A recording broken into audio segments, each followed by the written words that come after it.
Boa noite, eu me chamo Valessa e eu curso a disciplina de Conjuntura Econômica do professor Cássio Moreira, que pertence ao curso de Especialização em Gestão Empresarial do IFRS, né, do Instituto Federal do Rio Grande do Sul. E eu vou apresentar, né, então, um resumo do artigo que eu escolhi, que se chama Caminho de um Estado de Bem-Estar Social na China, uma análise a partir dos sistemas de saúde e educação. E ele foi elaborado pelos autores a Isabela Nogueira, a Fabiana Bacil e João Vitor Guimarães. E ele está disponível na plataforma da Cielo. Então, ele basicamente está dividido, né, em algumas partes. A introdução, né, onde contém o objetivo, né, a justificativa do artigo, e depois vem o referencial teórico, né, que nós vamos ver mais para frente, onde possui a base teórica de sustentação, né, do artigo, as principais teorias, enfim, que defendem, que é utilizado, né, para comparação. Depois vem a metodologia, né, o método que foi utilizado, né, para a realização desse artigo. E, por fim, as considerações finais, né, as conclusões que foram obtidas a partir da pesquisa. Então, a introdução, né, esse artigo ele objetiva, né, a caracterização detalhada do sistema de proteção social na China, com foco nos sistemas públicos de saúde e de educação. Então, ele descreve, né, as reformas, os programas implementados, os resultados alcançados e seus principais problemas no período entre 1980 e 2015. Então, ele vem, então, descrevendo detalhadamente as reformas, os programas implementados, né, a cobertura, o percentual da população atendida e a generosidade, né, o nível de benefício oferecido, nível de benefícios, né, oferecidos. Isso porque essas reformas similares, dessas utilizadas na China, elas têm sido muito utilizadas em outros países e também em outras áreas, né? Como no mercado de trabalho e na previdência. Então, é um artigo interessante para saber quais as reformas, quais que funcionaram, que não funcionaram, que obtiveram o resultado desejado, que não obtiveram, que geraram problemas ou que não geraram, enfim, fazendo essa comparação, então, para outros países, quando foram utilizados, ter essa base, né, para saber o que funciona, o que não funcionou na China. Então, né, apesar do crescimento econômico nas primeiras décadas das reformas na China, vieram acompanhadas de um desmonte do sistema de políticas de bem-estar que vigorou ao longo do período maoísta, que foi de 1949 a 1976. Em resposta a esse contexto, o atual sistema de proteção social começou a ser reestruturado, né, a partir do final da década de 1990 e ao longo da década de 2000.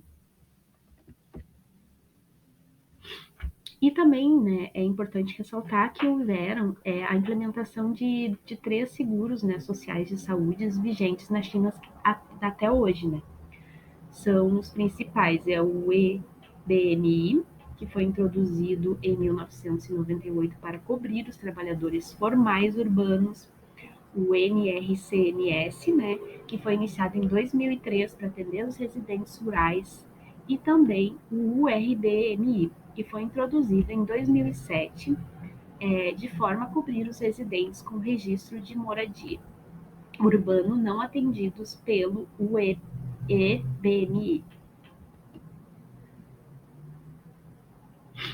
Então, agora, né, nós vamos falar do referencial teórico. No artigo, ele vem basicamente dividido em 3 partes, onde na primeira os autores trazem as considerações gerais sobre a origem do EBS, os processos de desenvolvimento econômico, as principais tipologias, né, a previsão da literatura sobre o caso asiático.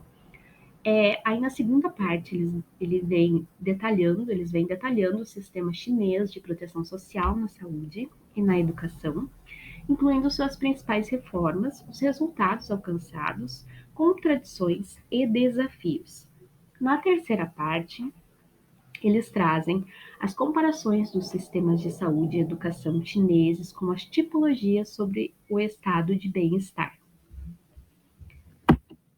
Então, para iniciar, eu achei interessante trazer mais ou menos o que eles colocam sobre as definições, né, as principais relevâncias do EBS. Ele pode ser considerado, né, segundo Kersteneski, 2011, página 88, o reconhecimento de algum tipo de responsabilidade pública sobre o bem-estar social, isto é, de todos. E as bases do EBS moderno remontam ao final do século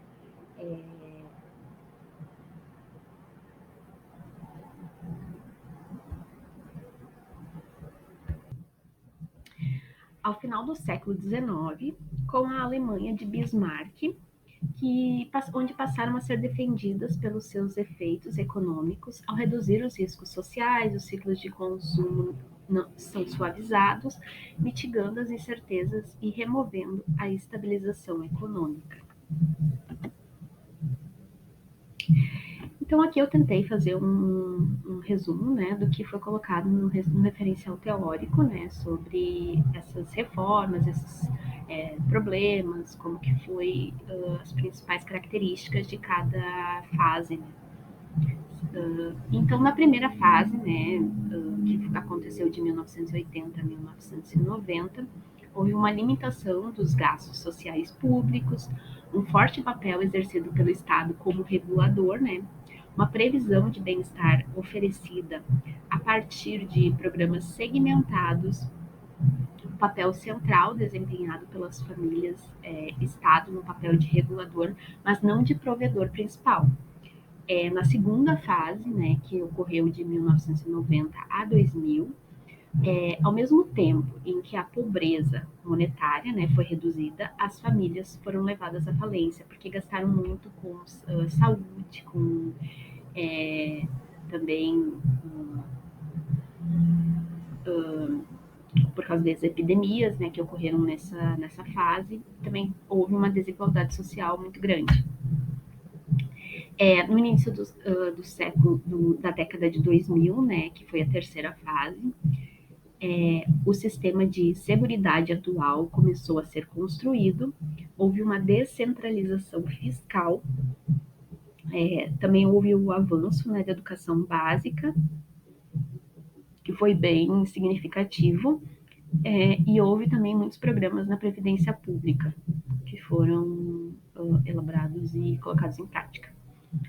E também a quarta fase, né, que foi a partir de 2003, que houve um descuido com a saúde pública, também houve a epidemia do SARS, e depois é a metodologia, né? A metodologia empregada no artigo foi uma comparação qualitativa, né, com as tipologias de regimes de bem-estar social desenvolvidas pela literatura tanto para países ocidentais quanto para países do leste asiático.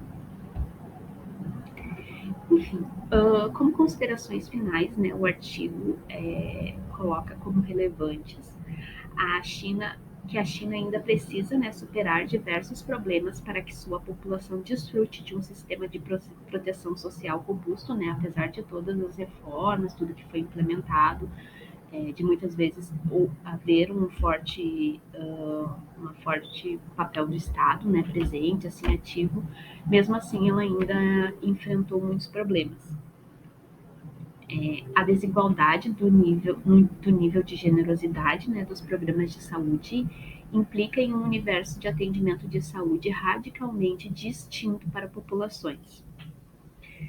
Na educação, né, a desmercantilização é apenas parcial e a pré-escola e a universidade vão se consolidando como espaços pagos.